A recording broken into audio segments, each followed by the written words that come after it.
कोकणात अवैध दारू विक्री विरोधात प्रशासनानं मोठी कारवाई करत रेल्वे स्टेशन आणि रामलाल चौक परिसरातील अवैध अड्ड्यांवर धडक मोहीम राबवली। महापालिकेच्या अतिक्रमण विरोधी विभाग आणि राज्य उत्पादन शुल्क विभागानं गुरुवारी रात्री 7 ते 9 या वेळेत संयुक्त कारवाई करत गाळे, टपऱ्या तसेच अनधिकृत बसण्याच्या व्यवस्था हटवल्या।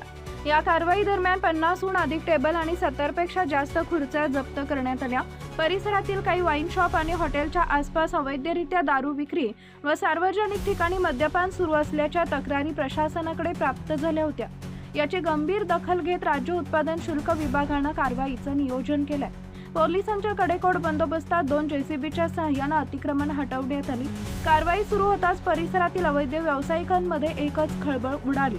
राज्य उत्पादन शुल्क विभागाच्या मागणीनुसार महापालिका आणि पोलीस प्रशासनानं संयुक्तपणे ही मोहीम राबवली।